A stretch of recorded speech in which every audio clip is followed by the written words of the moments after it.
Hello, team. For this episode, we got Vicki Chan, MD. She is an ophthalmologist from Los Angeles. It was an absolute pleasure to have her on the podcast, and we get into a lot of awesome topics. We talk about her pathway to ophthalmology. We discuss family life. We discuss side business and side hustle game. That was really fun. And we also get into her work on social media. She has an awesome TikTok channel, Vicki Chan MD, and you can check that out. And all of her social media handles are Vicki Chan MD. And it was a great conversation. So I hope you guys enjoy the episode. And if you love it, check out her social media at Vicki, Vicki Chan, Chan, MD, and check out her work and what she does. Without further ado, let's listen to the episode, and I hope you have an amazing day. Hello, everyone, and welcome to another episode of The Happy Doc. I'm Dr. Taylor Brana. I'm super pumped for this episode. It's going to be awesome. We have Dr. Vicki Chan. She's an ophthalmologist, and I actually found her through the Doctors on Social Media Facebook page. There's so much to talk about. But I'm really excited to get to know you. So can you please introduce yourself? Hi, Taylor. Super happy to be here. So my name is Vicki. I am from Los Angeles, California, born and raised, and I now practice ophthalmology here. Amazing. So, I'll hop right into it. Everyone goes into being a physician for different reasons. It's a very tough field. Ophthalmology, when I think about that field, I often think about how amazing of a lifestyle it is, really. And I think that's something I hear a lot about it.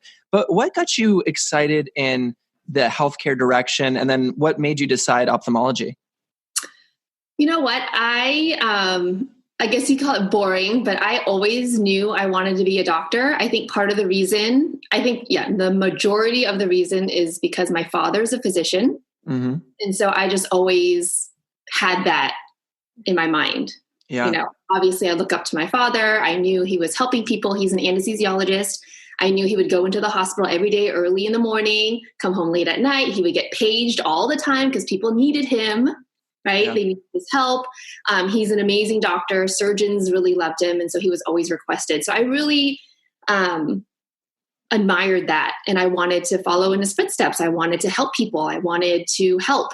I wanted to make a difference in the world. Yeah.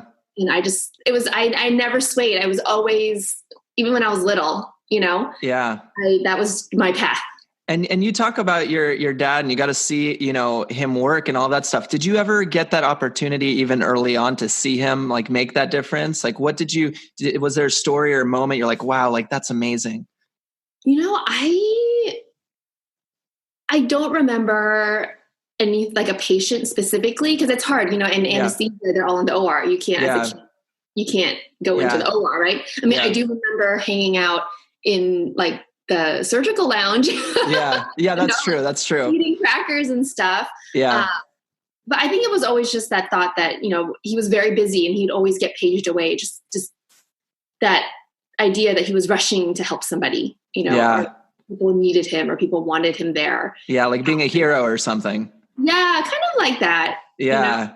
That's awesome. That's great. I love that you were inspired by him. That's great. I'm sure you tell him that all the time. And if you don't, you better. I know, right? I need to call him. It was mental note. I need to call him. After this conversation, call dad. Got it. Yes. No, yes. That's great. That's great. And so obviously you went through your path. Did you go straight college into medical school? Or did you? Mm-hmm. I did. So pretty traditional. I actually went to a straight medical, they're called BAC-MD, right? Baccalaureate programs. I went to the one at University of Southern California at USC. It's no longer there, unfortunately. Mm-hmm. But it was amazing. So I went straight. So I knew what I wanted to do and the path was kind of set. And as long as you kind of met these minimum criteria, right, you were guaranteed into the USC medical school. Right. So I did that. I ended up applying out, which is a great opportunity. And I ended up going to Hopkins for medical school. So, I went straight. Awesome. Yeah. I didn't take any time off. Yeah. What was that like? So you went straight into it, and you went to medical school. Obviously you went into your clinical rotations. What like kind of steered you towards ophthalmology, right? Dad's footsteps. I was thinking anesthesia, right? But so what was it that drew you towards like that field? So it was a very, not calculated, but it was very thought out. I mean, so yes, my dad was a huge influence, but at the same time, he was a voice of reason. And he told me, surgery's hard, right? It's very demanding. Yeah. He would tell me about the surgeons, and obviously you could see his hours, right, as an anesthesiologist. And so from early on in my mind, I was like, I'm not going to be a surgeon. I literally went into medical school with that idea. Like, I'm not going to be a surgeon. And I wasn't going to be anesthesia because, again, my dad was like, you get yelled at a lot as an anesthesiologist, I guess, in his day, right? There was a hierarchy in the operating room in those days. It's different now, obviously, right? Yeah. So, but those are the stories he would tell me. So I went into medical school being like, I am not going to be a surgeon. I'm not going to be the operating room. I'm going to help people directly face to face. I'm going to be a medical doctor. I actually had decided on cardiology early on. So that was my early research as a first year. I came back, I went to school in Baltimore. When I came back over the summer, I worked with a cardiologist at UCLA. I was pretty set, Right. And then, you get to your clinical rotations, and I had to take surgery my third year. Yeah. Thankfully I did, because I loved it. I mean, I loved the OR. I loved that you could fix people. I loved that it was kind of black and white. You go in, you think, like, this is how things run. And, I'm very kind of type A in that. Like, I love this, like how everything is so orderly, you know? And I loved it. And I made a decision then, but I still love medicine. I love talking to patients. I wanted to work with them one-on-one. I didn't want to just operate and then you don't see them again. Or in anesthesia, you put them to sleep and then you never see them again, Right. I knew I wanted the continuity of care, but I also wanted procedures. So I really had to narrow it down. So for me, I looked at things like, I made a list. I was like, what is it that combines surgery and medicine? So you make a short list: OB-GYN, urology, ENT, ophthalmology, surgical dermatology, ER. Like, there were these, I literally made a list of specialties, and I set up electives, and ophthalmology was my first one. Okay. And I did it. I loved it. And I'm like, all right, that's it. I was running out of time, as a third year to choose. Start doing research, and I loved it, and I loved my mentor, and I was like, right, this is the one. And I canceled all my other electives instead of research. Oh, that's awesome. So you just went for it. I just went. And I actually, it's really interesting. You asked if I took any time off. When I decided ophthalmology, it's a very, it's tough, and a lot of people come in knowing, and they've done research for years, and they have mentors. And I remember when I told my dean, he was like, maybe, he was kind of like, maybe you should consider taking a year off, you're behind.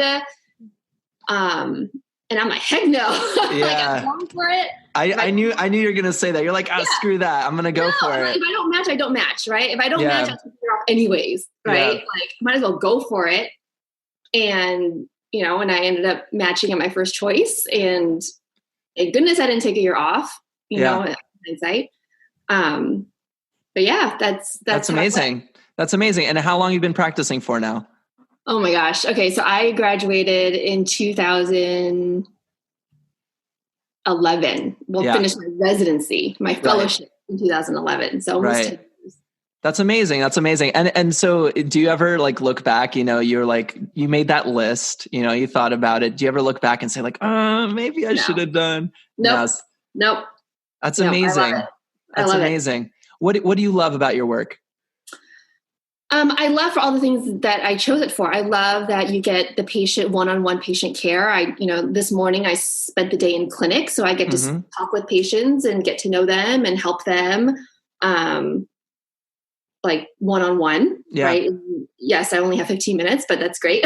Yeah. Like, like you can actually talk to them and get that interaction. Mm-hmm. And then, twice a month I get to go to the OR and fix their problems, know, cataract surgery, glaucoma surgery. I can actually use my hands. I'm a very visual, hands-on person. I love working with my hands. Like, I love photography, like vision. Yeah. Just like, hands and the detail work as well. Yeah. And it's very satisfying. Yeah. See a job well done. Yeah. No, that's great. And, obviously, any procedure, right. And obviously with the eye, it's such minute work and it's micro work. And I feel like it's so, I'm thinking about this. I'm talking to you, you're saying type A and detail and you made your list, obviously my brain's going, but it makes sense. It's a craft. It's something you can get better at. It's something you can clearly see when you made a mistake or you did good work. And I think, in these finite sort of smaller work, and it kind of reminds me of like a hand surgeon, you know what I mean? Mm-hmm. Like the areas of the body where you have to kind of get to those micro vessels or smaller nerves. And I think that's awesome. That's amazing. Yeah, I love it. I think sometimes and you might get this as psychiatry. Sometimes even when I'm working with my patients in clinic, you may not see the benefit right away, like, I don't know. I think about like diabetes, or you think about like, you don't really see them unless it gets worse or it's stable, right? Yeah. When you're stable, you're good, right? You rarely see things get better. Yeah. Surgery, you do. You can actually remove something, or you can actually fix something. Yeah. I think that's so true because like, in my field, the progress is ambiguous. Mm-hmm. Like I have I can talk to people, provide them therapy, provide them medication, but I don't get to see their lives continuously. Yeah. And so that is something I've had to accept, is this weird, ambiguous thing that's life, and that's difficult. And it makes a lot of sense for you that you'd want something where I want to know that I directly once in a while, right? Like, just get a little something, and I think that keeps you going a little bit. Yeah. No, that's great. I love that. So what have been, has there been like a challenging moment in your career or a time, where, it was a little bit more difficult and you maybe questioned your path or felt like that was a tough patient? Has anything kind of come up? And I'm sure it comes up a lot actually, but. Oh yeah. I mean, not so much with patients, but I definitely, I don't know if you talk, you're still young. Yeah, of course. Yeah. Yeah. I definitely, I have kids, I have a family, and I think that's where it really got hard because like I mentioned to you before, I was kind of always on this path that like, okay, I'm going to be a doctor. And you kind of see it. Yeah. And you get there and you're like, oh, this is not really what I thought it was going to be. I don't know what I thought it was going to be. Right. Yeah. Again, my dad's a superhero. I don't know. I thought, you thought everything was just going to get better or something. Yeah. But you get there. For me, I got there. I got married during residency. I graduated, and then we had kids within a couple of years of me graduating. And I just remember I was working full time. My daughter was 1, and I was like rushing, you're in clinic and you're, and I don't know if you know this, but a lot of women listening to this might, that feeling of like rushing to work and being at work and feeling guilty you're not at home. And then you're like, you like stuff lunch in your mouth, and you run to the bank because that's the only time you can go. And then you're rushing through afternoon clinic, still feeling guilty. And then you're rushing home and then you're tired. Yeah. And then you get home and you like feed everyone and then you like pass out and then you do it all over again, Yeah. It's funny you bring this up because I just interviewed a doctor. Her name's Kristen Yates, and she's an OBGYN. And I literally talked to her about the challenges, and I'm sure we could talk about this too, is the challenges of being a physician mom. And I was like, obviously I'm a guy. I'm not a mom. I'm not going to, birth children. It's just not going to happen. That's biology. But like, it is difficult. And she talked about that, the mother's guilt of having to decide, helping or healing a patient or helping a patient or patient care, and my kids need to eat, I need to, give them time and attention. That must be really difficult. It is. And you might not have mom's guilt, but maybe one day you'll have dad's guilt. I mean, so you guys have the same thing. Like, do I finish my notes or do I go home? Right? Like, take call and miss this weekend, and make some extra money, or do I spend time with my kids? You're going to make those decisions also. And I think being a physician parent, it's just part of it. And it's not something you really think about when you're in training, right? You're just like, I want to be a doctor. I want to help people and I want to change the world. And you don't go into medical school, like, oh, I want to change diapers. Like, that's just not something, it's just the reality of it. Yeah. Yeah. And I think, you're bringing up a good point, which is like that challenge between career and family. And, we talked about before, you always knew you're going to, be a physician. You went through this path and you got there, and it's like, wait a second, like kids. Yeah. And it's like, how the heck do I balance this thing? I feel like that's I even had that in the back of my mind. That was part of the reason I did choose, or why I was so sure to do ophthalmology, because it was something that I loved and it was going to give me a decent work-life balance. Right. Yeah. It was one of those, like, so for me, it was like, oh, it just makes sense. Like I should go for it. Right. Yeah. So it was in my mind when I was making a decision, but then when you get there, you're like, okay, how does this work now? Yeah. Like, in theory, it's supposed to be better, but how are you really gonna do it? You know? And I think that's where I really decided. And so, we haven't talked about this, but I in that moment, or, just that kind of started this whole path. My husband and I both, we have side businesses. Mm-hmm. We decided that medicine was not going to be our be all end all. Yeah. And we can talk about this too, where medicine's going and all that fun stuff, and we just realized that together. He's anesthesia. And so we have both started kind of side businesses, mm-hmm. Where we can work from home and have a little bit more flexibility. And thankfully those have been going well, where that we can cut back in medicine. So we are both part-time physicians. Yeah. And I think that really helps with work balance. 100%. And I definitely want to tap into that, section. I think that's super powerful. And we absolutely need to talk about that. Before we get there, tips for physician moms and parents. Like, what do you have to say about, like, you've been doing it for a little bit now. What would you say is something that, you wish you knew a little sooner? Don't be afraid to ask for help. I feel like, and I know, okay, so obviously I know help oftentimes costs money. Mm-hmm. Okay. And so, and I know with my daughter, in my head, I'm like, oh, no, I only need part-time help. Like I can totally, like, I don't need full-time help, mm-hmm. In my head, I'm like, oh, we'll save the money and I'll just have to juggle, whatever. No, just get the help, because your sanity and your well-being is also important, right? It's not just about the money, Yeah. And so in hindsight, I wish I had just gotten full-time help from the beginning. I would have been much happier. I would have been able to balance better. We eventually did get full-time help with my second. And that's how I know. I'm like, oh my gosh, like that. Like I should have just paid the money and just done it, because my life, our lives in general, are just so much better. And so whether it's paying for the help or asking for the help, or no, I love that. And I think it fits in really well with physicians, because we were talking about the hero, right? And the hero is the person that always does everything and can be dependable and will always be there.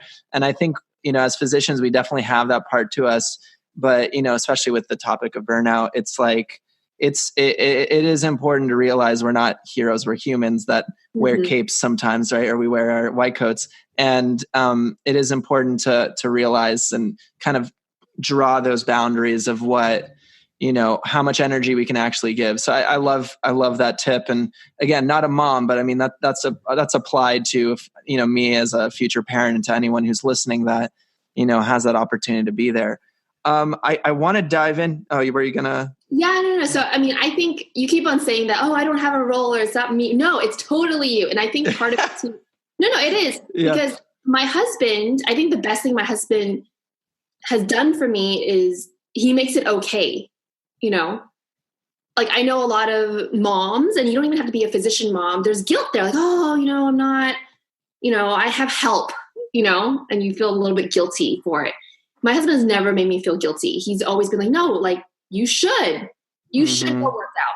You should, go hang out with your friends. Right. Mm-hmm. That's why we hire our helper or a nanny, right. So my husband has always been very supportive, and I think that's helpful because it relieves me. Because imagine if my husband was not, if my husband's like, well, you should cook more, or you should, yeah, hungry, or you should be home more. I mean, right? Yeah.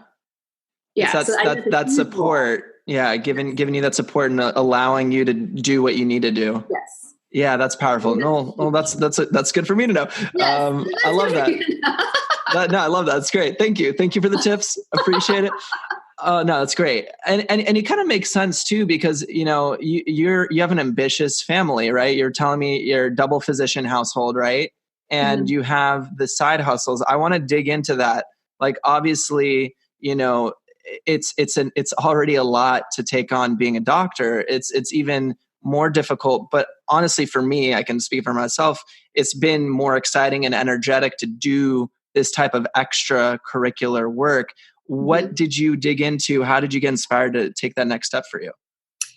I mean, I really have to, it's really my husband. So my husband was kind of the driving force. We'd be in medical school, studying, and he would be like, we should invent something, or we should open a med spa. He always had this kind of entrepreneurial mind, and I would be like, can we just study and graduate? Can we just finish this, but he continued. So he actually was the first one. He was the one who, so he started a real estate business, and he started a blog, and he's now evolved into his own podcast and conferences and things like that. So he has always kind of been the one. I was not. I mean, I was, I thought I would work until I died. Yeah. What most people imagine, right? That I was just going to work full time until I died. So he was the one who so he actually, he got us involved it's a direct sales company. It's called Radiant Fields. He happened to use the products, and he, looked into the business, and it was during the time where he was starting all these other businesses, and this was just one of them. And he started it, and it's skincare full of women. Okay. And so he quickly realized it was not for him. Okay. And that just happened to coincide with kind of the moment I told you, that I just realized that this was it. That I was rushing around and missing out on my daughter's life, and just feeling so tired and burnt out. And that just coincided. So I took it over. So I took over that business.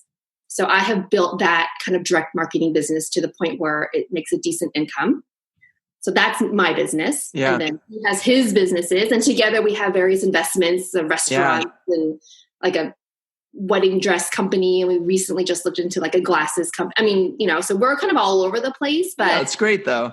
It's fun, you know? And again, it's allowed us both. And so, it's fun, and the income is a bonus, and we make enough on the side now where we can go part-time medicine. So I work a few half days a week. He works, his hours are ridiculous, but his part-time, this is kind of full-time for most people, but he's cut down on his hours, and just all in all, we're just more flexibility, more fun. And, I think when you take that pressure off of medicine, right? So now we can practice medicine because we love it. Yeah. We don't have to. So, he could take a day off, or I could take a day off, and we're not so dependent on that salary. We could take a pay cut, right? Our clinic could be sold, the hospital could be sold, and it's not going to stress us out as much as some of our colleagues, right? Where that's it. Medicine, that job is it. We have other streams of income. Yeah. And what you just talked about is it's a theme that I've heard from other guests on my podcast who are much further along is when they, for example, when one of my guests started a podcast, or they started their side hustle, or they started something else, it let them have that freedom and like kind of that play so that they could jump into another, field or world, so that medicine was something they could come back to, but it wasn't the only thing in their life. And I think it sounds like, obviously the financial part's awesome and that's great, but it sounds to me like it actually like helped you regain some of that energy and inspiration back for medicine, because you weren't forced to just be an ophthalmologist. Yes, exactly. Yeah. Right? You aren't forced. You enjoy things better. But anytime you get forced to do something, you don't enjoy it. Yeah. No matter how much, like I love ice cream, but if you had to eat it every day for every meal, you probably wouldn't love it so much anymore, Yeah. So, yeah.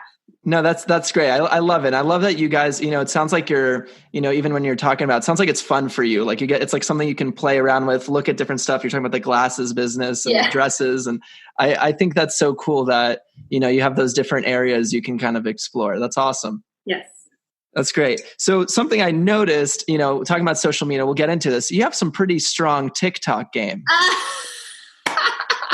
I saw like you throwing in those moves in there. I was like, what is going on? I know I saw. So let's talk about social media. Cause I just think it's, obviously it's 2020. Everyone's on Facebook and Twitter and Instagram. Like I get it. And then, TikTok's another great platform. Like, I know there's a lot of pushback from like conservative sort of physicians and all that stuff, but there's another world that's happening. Like, what's your take on social media and what have you been doing? So I kind of fell into social media. I didn't really have like a strong medical or political agenda like some of my colleagues do. So you might notice that a lot of my content is softer. I talk about my family. I talk about, I love fashion. So I talk about that. I do talk about medicine. I feel it's a great way to connect with people. Like anyone. You can meet people across the world. You can meet people with similar interests. You can meet other mothers, other doctors who love fashion, right? I mean, that's kind of me. You can also connect with patients, right? You can connect with lay people, explain things. And so I think it's if you tell someone that they should not be on TikTok or should not be on social media, I think you're cutting off a huge way to connect and teach and educate people. Yeah. Yeah. Obviously there's a I don't want to say better, but like a more professional and you obviously don't want to be swearing or, saying things that aren't true, things like that. But, as long as you're professional, as long as you are doing good, and really connecting with people, I don't see why not. Yeah, I'm 100% with you. And I honestly think that like, we have to go where the attention is. When you think about us as advocates for public health care and advocates for good health, my personal take is why not? Like, why not be on Twitter? Why not be on Facebook? Like the TikTok video, I can't remember exactly. I think you were talking about the coronavirus in it actually. And if it's the one I'm thinking about properly. And it was like you're dancing, because obviously everyone loves to see the dancing on TikTok, but like you were putting up facts about, it was the video about like the fact that you don't need to wear the mask, focus on good hand hygiene. Yeah. And it was to the song "Don't Touch This." Oh yeah, that's right. Yeah. So, and I saw that video and I'm like, this is just, for me personally, I'm looking at this, these kids, and not kids, I scroll too. I mean, like people are scrolling through these videos. And I think I love the fact that, we have someone like you who can advocate for like, you're scrolling, but if in 10 seconds you learn, wait a second, I'll focus on washing my hands. That could save lives. Totally. Yes. It's so powerful. And the reason I bring this up too is just like battling that kind of conservative side of medicine and the people that aren't seeing the value. I just don't necessarily think that a lot of physicians or healthcare professionals are seeing where the trends are and seeing where the tension's actually going. I mean, the world is always evolving, you look at my dad, for example, like, he didn't have a website, like now. So nowadays you think about now, right? Every doctor has a website. Yeah. Okay. You go back 20, 30 years or 10 years ago even, right? Like, what's a website? Like doctors like, what's a website? You just find me in the yellow pages, or you find me through a referral. Yeah. Right? Like, but now you have to have a website. I mean, that you can't make it on yellow pages. I mean, who's on yellow pages anymore? Like you have to have a website. I mean, now you're slowly starting to see doctors on Instagram, right? That's where you're finding, dentists and doctors. And then, you go into TikTok. I mean, like it's always evolving. Like it's always evolving, So you go where the attention is. Like maybe TikTok won't last. I don't know, but that's where it is now. Yeah. And then when the next thing comes, then we'll have to evolve there too. Yeah. And I think what I love is like, there's an opportunity, and I agree on this. I know there's an opportunity for education, and, regardless of the platform, you can still embed your brand and what you do and who you are as a person onto that platform. And I think a lot of the naysayers are like, oh, this is for kids or this is for whomever. No, you can do whatever you want on there. You don't have to, you don't have to do anything. You can put on like what you did. You made it fun. You made it creative. You were dancing and you put in some facts. And I love that. I'm going to have to post the link to this video. But yeah, I just think that, I'm speaking to you, and again, this is one conversation, but I'm speaking to a larger audience that's scared. How do you deal with that? You're doing a lot of creative projects, and we can talk about some of those, but how do you deal with that fear or that concern of kind of jumping into something new?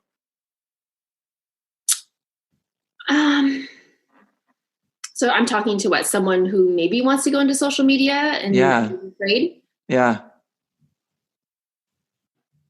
I mean, I'm pretty matter of fact. So I would ask them like, so what's going to happen? I would ask them, so I guess I would probably ask them first, like, why would you want to go into social media? People have different reasons, right? Yes, they want to educate people. They want to reach out to people. They want to be where the people are at. That's great. So what's holding you back, right? And they'll be, it's fear. But what could be the worst thing that happens? Yeah. Right? You post something on social media, you probably won't die, right? The world probably won't end. The worst thing that could happen is nobody sees your post. That's probably what a lot of people are worried about. They're like, oh, it's embarrassing, right? Like I'd be embarrassed. Yeah. Well, if no one sees your post, then it's like not posting. So you might as well just kind of put yourself out there. Yeah. And the worst thing that could happen is that no one sees it, which is where you are now, In med school, I was afraid of starting the podcast because I was afraid of what residencies would think. Okay. I was personally really nervous about that application process. And then it's like, at least for me, and I've actually heard horror stories on the other end. But at least for me, on my end, when I did it, like, it was really positive. Everyone liked it. They enjoyed it. They thought it was a great extracurricular thing that I could do, something I enjoyed. But that's where the fear came from me. I was afraid of the judgment of what these professionals would think. But at the same time, though, it can go both ways, just like you said, right? But for you, right, I can see why you wanted, like, you had a strong reason to do it, right? You wanted to talk to happy doctors, right? You wanted to battle your own burnout. Those are really amazing things. And those are things that anyone can relate to. And I think, as long as your message is good, as long as you are leading with a good, positive message, nobody can ding you for it. If you started your podcast to become rich and famous, okay, that's a little bit different. Okay. Yeah. And you would get backlash for that. Yeah. If I did a TikTok thinking that I was going to get an endorsement from, I don't know, if that TikTok was going to pay me a lot of money. No, that's not, that is not why I made the video. Yeah. And if that were the reason, people would quickly bash me for that. Yeah. But that's not the reason. The reason is you wanted to do good. Yeah. And no one can naysay on that. And as long as I tell people this, as long as you know where you're coming from. Yeah. you know your message, you know your why, and you're doing that for good reasons, no bad can come of it. Yeah. I love that. And I think the intent is true. And it's funny you bring that up because that's exactly what, for me, I realized I'm like, you know what? I'm just putting out good messages. Who's going to do that? Like, who's going to hurt me? And if they do hurt me, I don't want them anyways. Exactly. Like, get out. So I'm glad we're on the same page here. So I think we're going to start to come to a close in this conversation. Before we get to that though, this is the Happy Doc. What do you think it means to be a fulfilled human, fulfilled doctor? What has allowed you to be more fulfilled? I think what I've realized is that fulfillment comes from growth. I think a lot of times when you feel the best, or at least for me, when I feel the best about myself is when I've done something or I've accomplished something, did something I didn't think I could do, made something beautiful, made a difference, something, right? And sometimes you have to chase that. So sometimes, and I think that's where I fell when I was working my job, I wasn't necessarily growing. Mm-hmm. I was just in this job and I didn't really have anything further in front of me. But now, like we've kind of touched this, I have our side businesses and we have our investments and we have this, I'm doing a podcast with Taylor, kind of doing fun, different things. Yeah.